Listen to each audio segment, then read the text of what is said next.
This is the Star News Brief. I'm Tina Mombanu.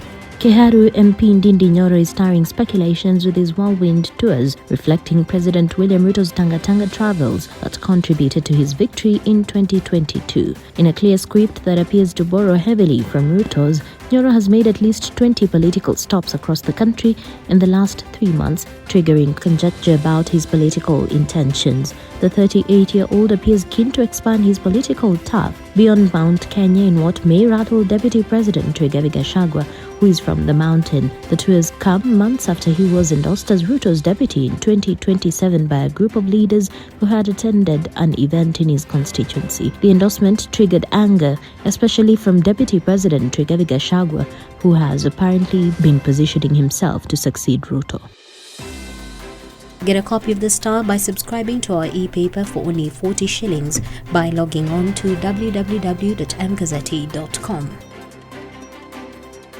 The battle over the vast wealth of former President Daniel Arap Moi has taken a different twist, with 2 of his grandchildren now demanding an audit to unearth the extent of their grandfather's estate. Frederick Kibichi and April Jerop Moi, all children of Moi's eldest son, Jonathan, have moved to court seeking orders to have an audit or investigation firm hired to lay bare the magnitude of the wealth.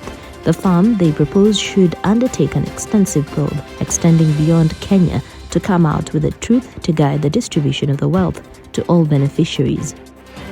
The Ministry of Health has scheduled a meeting with Doctors' Union on Monday to unlock the strike stalemate. Health CS Susan Nakhumicha, in a letter to the Kenya Medical Practitioners, Pharmacists and Dentists Union, has invited the medics for a consultative forum. The purpose of this letter is to note the ongoing conciliation proceedings. In the meantime, invite you and other officials of KMPDU for a consultative meeting scheduled for Monday at the Ministry of Health Headquarters Boardroom from 8 a.m., Nakhumicha said.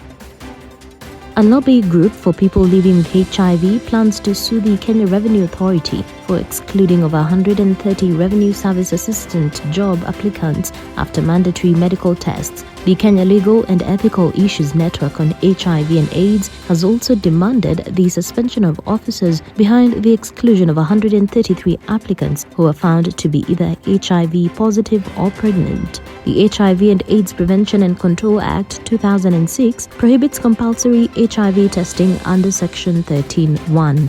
The act further makes it illegal to compel a person to undergo an HIV test as a precondition to or for the continued enjoyment of employment. And Kenyans will from this month pay the medical mandatory housing levy once President William Ruto signs the controversial bill into law.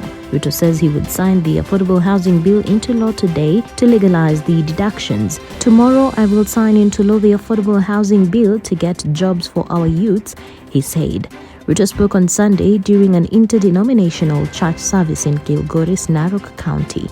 He said the signing of the bill will create job opportunities for the youth. He said 13,000 youths have already secured jobs through the housing program.